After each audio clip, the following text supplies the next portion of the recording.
Assalamualaikum Datuk. Salam. Okey Datuk, Tengku Adnan Tengku Mansur hari ini dia didapati bersalah menerima rasuah sebanyak 2 juta dan dia dihukum penjara 12 bulan dan didenda 2 juta. Apa pandangan Datuk mengenai hukuman yang dikenakan kepada beliau? Bagi saya, segala pendakwaan ke atas kepimpinan UMNO adalah berniat jahat. Malicious prosecution, pendakwaan terpilih, dan sewajarnya bila UMNO menyertai Kerajaan Perikatan Nasional, sebab benda ni semua dibuat zaman PH.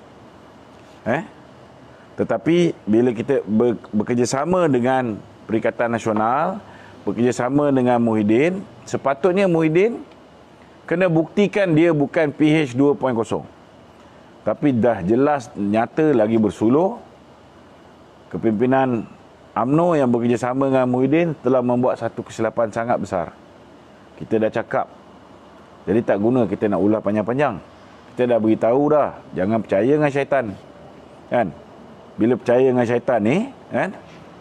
Akhirnya apa dia dia janji nak bagi tu, dia janji je, tetapi mereka tidak akan tunaikan. Pak Datuk, Kuat pun dah balik Tengku Adnan Tengku Mansur ada berkata 2 juta tu hanya dah duit poket dia saja.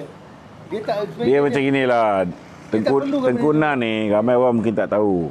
Saya daripada saya kecil lagi, kan, kita dah tahu dia memang duit banyak. Maksud Datuk? Daripada saya kecil lagi, dia punya kalender dia punya diary dia hantar kepada Jawatan UMNO bahagian seluruh negara. Bapa saya kebetulan ketua penerangan UMNO bahagian. So memang tiap-tiap tahun lah. Dari situlah saya kenal Kunan ni.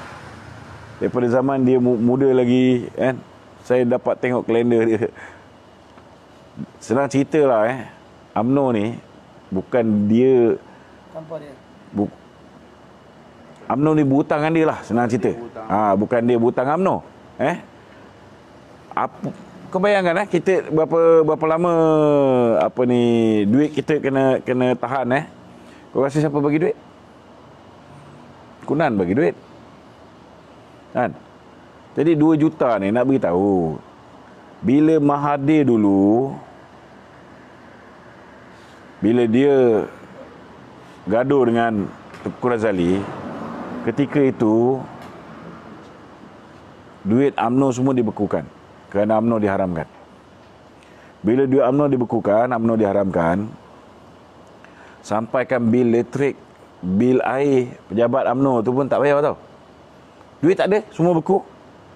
Jadi bila dia buat parti baru, Mahathir buat UMNO baru, Tengku Razali pula buat Parti Melayu Semangat 46.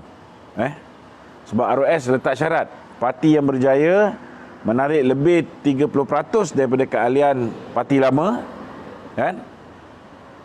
Dialah yang akan mewarisi semua aset UMNO, duit UMNO, semua sekali. So bila lah dia orang dah dapat balik, Mahathir berjaya kumpul lebih daripada 70%, katanya lah, kan? Betul tak betul kita tak tahu sebab dia ni memang penipu. Dulu Tengku Razali dah menang pemilihan UMNO 3 kali menang. Blackout satu bangunan tu, tiba-tiba bertukar. Dia pula menang 43 undi. So dia berjaya buat benda yang sama, sama ada betul ke tak betul dia boleh kumpul 30% ni, kan? Maka dia dapat semua aset UMNO bagi pada UMNO baru. Itu yang UMNO baru sekarang ni menguasai PWTC. Cumanya ramai tak tahu, dalam mesyuarat MT UMNO Penaja, dia kata dia orang ni telah memutuskan supaya lepas ni janganlah semua duit UMNO simpan dalam akaun UMNO. Sebab kalau akaun beku macam baru ni, kan, kita semua akan susah.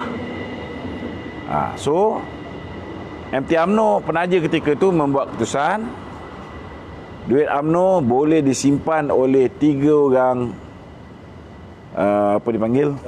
trustee. Pertama Presiden UMNO, kedua Bendahari UMNO, ketiga Setiausaha Agung UMNO. Jadi mahkamah tu dia tak tahu benda ni. Patut Peguam Tengku Nan kena beritahu. Ini 3 decision yang dibuat. Itu sebab ada orang petikai kan, kenapa Dato' Seri Najib simpan duit? Sebenarnya ini keputusan zaman Mahathir. Datuk Najib cuma ikut je. Kan? Itu sebabnya selepas kita kalah saja, lepas dia orang bekukan akaun kita, kita bernafas. Sebab apa? Sebab Kunan pun ada simpan duit sikit atas kapasiti peribadi dia. Datuk Seri Saleh Sek Keruak pun saya rasa dia pulang 200 juta lebih lah kepada UMNO balik. Yang Datuk Seri Najib pegang ni ada tinggal lebih kurang 116,000, termasuk sedikit duit peribadi dia. Itu habis dirampas oleh Mahathir. Sepatutnya bila dia rampas tu, dalam tempoh sebulan dia kena dakwa. Kalau dia tak boleh dakwa, dia boleh mohon 6 bulan maksimum. Tak boleh lebih 6 bulan. Tapi sampai sekarang ni, bukan setakat duit-duit tu semua sekali tak tahu apa jadi, kan? Yang tahu apa nama tu yang Bengali tu? Bengali tu dah beli Porsche sebiji dengan Range Rover. Cuba nak migrate, tak berjaya. Itulah apa yang berlaku. Beg tangan. Datuk Seri punya beg tangan, hadiah kahwin, hadiah apa semua sekali. Termasuk anak-anak dia apa semua. Kau tahulah barang kulit, kan? Bila yang menjaganya bengap. Tak tahu benda yang dia jaga tu precious item. Kan? Yang nilai dia bukan ratus ribu lagi, ada yang ada juta, kan? Dia tak tahu macam mana nak preserve benda tu, kan? Habis. Duit pun short, kan? Barang pun rosak. Inilah akibat dia. Bila kita bagi kuasa pada orang yang tak ada akal lah, senang cerita. Dalam erti kata lain, So dalam erti kata lain, kan, Tengkunan hanya menjalankan tugas dia saja. Dia collect apa ni dana, kan? Ada dana disimpan oleh Datuk Seri Najib, termasuklah dana yang dikolek oleh siapa nama ni, Nik Faisal. Nik Faisal dia tahu bahawa akaun tu memang dia jaga, akaun amanah tu dia jaga. Dan dia CEO SRC International. Dan dia tahu 3 tahun yang sudah Datuk Seri Najib hadir dalam mesyuarat kabinet yang meluluskan supaya KUAP memberikan pinjaman kepada SRC International. Masa tu SRC International ni ada kaitan dengan 1MDB lah, dengan kerajaan juga, kan? So sepatutnya dia tak masukkan duit dalam akaun tu. Dia boleh masukkan duit dalam akaun orang yang bukan menteri ketika tu. Daripada 3 orang ni, dia boleh masukkan dalam akaun tersebut.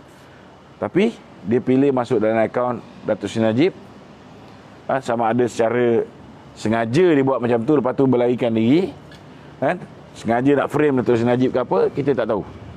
Ini hanya boleh tahu sekiranya janji Hamid Badu untuk membawa balik beruang yang dah rupa jalan pun macam seladang tu ditunaikan.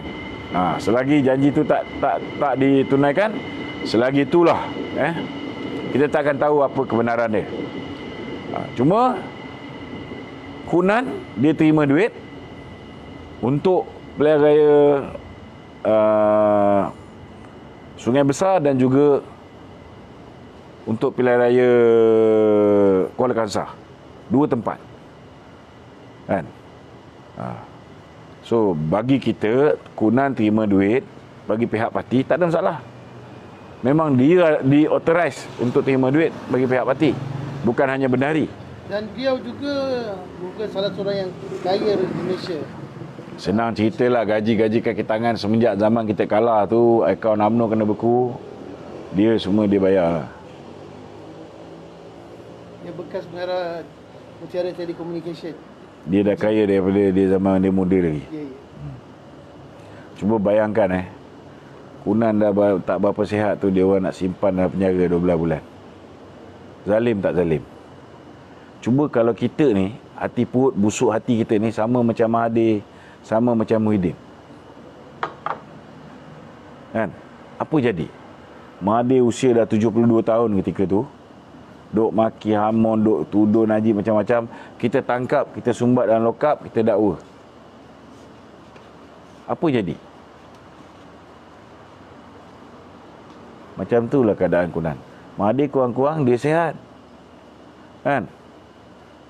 Dia sihat. Tak tahulah dia betul-betul sihat ke, ataupun saka dia yang buat dia sihat, kita tak tahu kan. Tapi yang pasti Kunan tak berapa sihat. So orang yang dah tak sihat ni dia anyanya macam tu bagi saya it's too much lah. It's too much. And aku tak boleh nak faham apa orang-orang BN ni fikir lah. Kan? Tak ada otak ke apa, I don't know. Kawan ini seorang. Datuk Najib seorang. Habis Datuk Zahid lepas ni. Mak Maslan.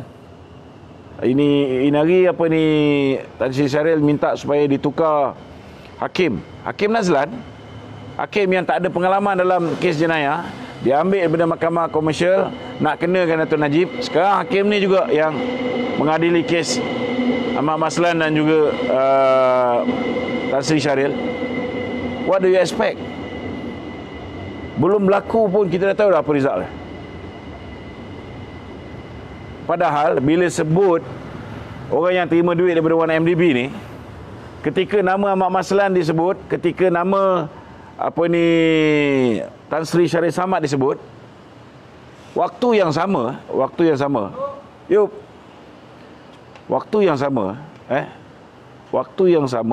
disebut nama Mas Emiati.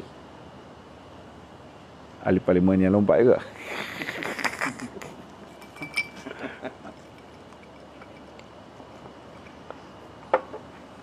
Waktu yang sama. Kenapa tiba-tiba bila Mas Emiati lompat, nama dia hilang? Ketika disoal siasat oleh pihak Amlah, SPRM, nama Muhammad Mustafa ada. Bila dia lompat, dia suci bersih. Jadi lembu yang bersih. Macam mana? Adil? Habis yang dah terang lagi jelas video Azmin Ali ni. Azmin Ali sekarang ni duk sibuk.